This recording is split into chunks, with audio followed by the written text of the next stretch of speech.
सभी को जय मसीह की गुड मॉर्निंग। आप सबका स्वागत करते हैं हमारे यूट्यूब चैनल ख्रिस्तवानी चर्च में। आज हमारे अध्ययन का जो विषय है वो है अपना बोझ यहोवा पर डाल दो या अपनी चिंता यहोवा पर डाल दो। पहला पत्रस 5 अध्याय 7 वचन हमारे अध्ययन का वचन है और वहाँ इस प्रकार से लिखा है कि अपना बोझ यहोवा पर डाल दो क्योंकि उसे तुम्हारा ध्यान है। मेरे प्रिय भाई और बहनों, पत्रस ऐसा क्यों कह रहा है कि अपना बोझ यहोवा पर डाल दो, उसे तुम्हारा ध्यान है? ऐसा कौन सा कारण था जिसके कारण वो ऐसा अपने पत्री में लिखता है और कहता है? तो आइए हम इसमें कुछ उसके इन बातों को देखेंगे कि वो ऐसा क्यों लिख रहा है। उसके जीवन में ऐसी कौन सी घटनाएं घटी जिसके द्वारा वो ऐसा कह सकता है, और वही बात हमें अपने जीवन में भी लागू करना है कि जब पत्रस ऐसा कह सकता है, आज हम भले ही हम भी उस योग्य ना हों, हम और आप भी हम शायद इस अवस्था से जूझ रहे हों, लेकिन हमें अपने बोझ को अपने पिता अपने यहोवा पर डालना है क्योंकि वो हमारा चिंता करता है, उसे हमारा ध्यान है और वो हमें संभालता है। पहला जो हम घटना देखते हैं लूका 5 अध्याय 1 से 11 वचन में, जब वो मछलियाँ पकड़ रहा था, सारी रात उसने मेहनत की लेकिन उसके हाथ एक भी मछली नहीं लगी। और जब प्रभु यीशु मसीह ने उससे कहा कि अब तू गहरे में नाव को ले चल और जाल को डाल, उसे वो ब्लेसिंग्स मिली। इतनी मछलियाँ उसने अपनी लाइफ में कभी भी एक साथ नहीं पकड़ी थी जितनी एक साथ में उसने मछलियाँ पकड़ी।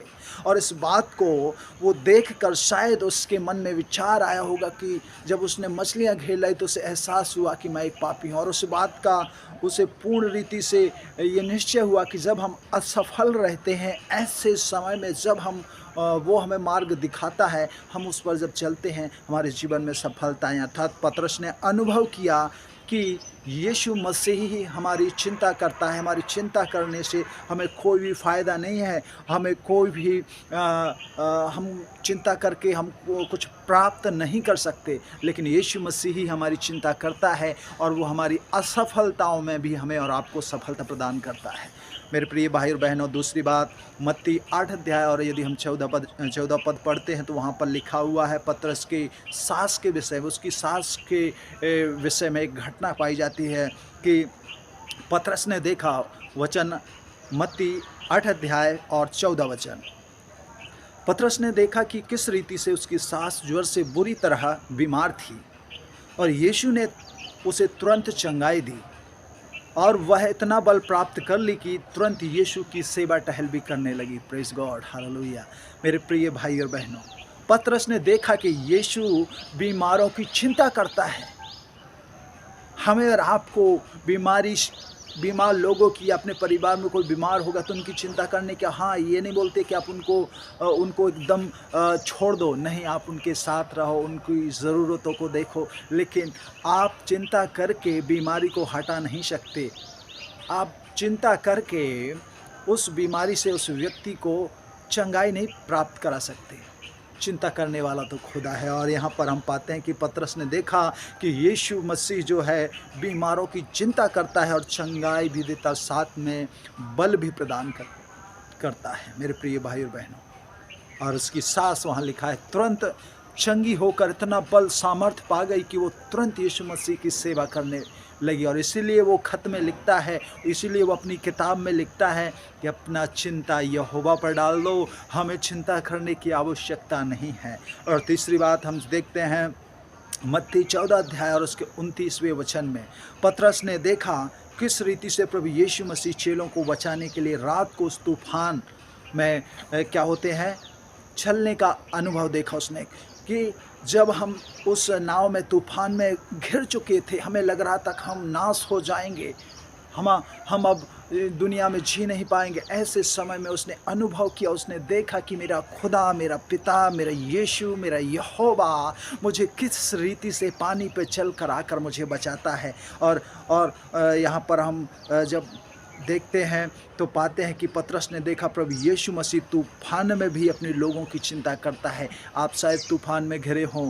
आज के समय में यदि आपके जीवन में तूफान है, आपके परिवार में तूफान है, आपके गांव में तूफान है, अर्थात ऐसी परिस्थिति चल रही है कि शायद आपको लगता है ठीक नहीं होगी, आप यीशु के करीब जाइए, उसे पुकारिए, वो तूफान को भी शांत कर देगा। हालेलुया।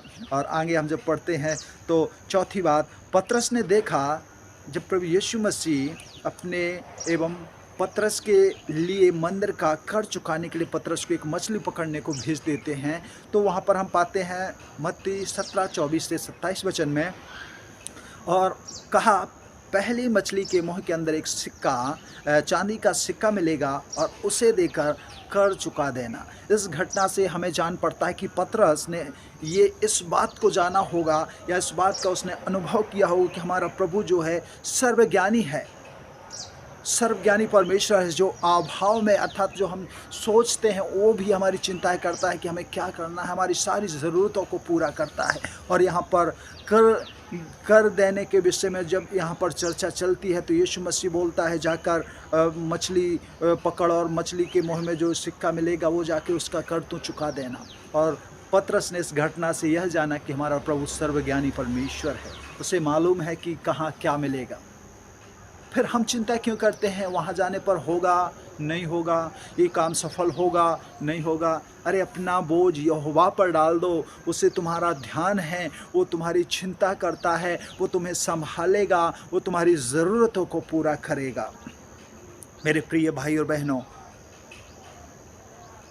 हम पांचवी और अंतिम बात को देखेंगे जो है प्रेरितों के काम 12 अध्याय 1 वचन से लेकर 12 वचन तक। यहाँ पर पतरस जब हेरोदेस की जेल में था और उसे 4-4 सिपाहियों के पहरे में जंजीरों से जकड़कर बांधकर लोहे के कई फाटकों के अंदर रखा गया था, उस समय में कोई रहा होना या छूटने की संभावना हमें और आपको तो नहीं रहेगी। शायद ऐसा ही पतरस को भी रहा होगा कि अब शायद हम छूट नहीं पाएंगे, अब हम इस जेल से मुक्त नहीं हो पाएंगे, आज़ाद नहीं हो पाएंगे, अब हमारा जीवन जो है बस यहीं पर रहेगा, हम यहाँ से अब निकल नहीं पाएंगे। लेकिन मेरे प्रिय भाई और बहनों, पतरस यह जान गया था कि यीशु मसीह जेल की निराशाओं में भी, जब हम निराश हो जाते, हताश हो जाते, हमारी उम्मीदें ख़त्म हो जाती है, ऐसे समय में भी वो हमारी चिंता करता है। और हम वहाँ पर पाते हैं कि परमेश्वर ने किस प्रकार से अद्भुत काम वहाँ पर किया। और इसी कारण से जब वो जेल से बाहर आ जाता है, बाहर निकल आता है, वो अपने पुस्तक में लिखता है कि अपना बोझ यहोवा पर डाल दो, क्योंकि बीमारी के समय में भी वो हमारी चिंता करता है, जब हम तूफान में घिर जाते हैं तब भी हमारी वो चिंता करता है, हमारी असफलताओं में भी वो हमारी चिंता करता है। वो हमारा परमेश्वर सर्वज्ञानी परमेश्वर है, वो हमारे आर्थिक ज़रूरतों को भी पूरा करता है, वो निराशाओं में भी हमें आशा प्रदान करता है। और इसी कारण से जब उसने इन बातों का अनुभव किया, इन बातों को वो देखा, सोचा, और इसी कारण से वो इस पत्री में लिखता है कि अपना बोझ यहोवा पर डाल दे, क्योंकि उसे तुम्हारा ध्यान है। हमें और आपको कोई भी चिंता करने की आवश्यकता नहीं है। मेरे प्रिय भाई और बहनों, इस मैसेज के द्वारा हमें यही सीख मिलती है, यही बात हम जान पड़ते हैं, जान या सीख सकते हैं कि तमाम घटनाएं जो हमने देखी, सीखी, इन घटनाओं को जो है पतरस दृढ़ता से उसके जीवन में जब चली तो वो दृढ़ता से ऐसे नहीं लिख रहा है कि नहीं लिख दो कि अपना बोझ यहोवा पर डाल दो से तुम्हारा ध्यान, नहीं, वो दृढ़ता के साथ में कहता है, एक विश्वास के साथ कहता है कि अपना बोझ यहोवा पर डाल दो, उससे तुम्हारा ध्यान है, वो तुम्हारी चिंता करता है, और वो तुम्हें सिर्फ चिंता ही नहीं करता है, तुम्हें उस परिस्थिति से भी निकालेगा। मेरे प्रिय भाई और बहनों, आज हमें एक निर्णय लेना है कि आज हमारे जीवन में भले ही तूफान हो, भले ही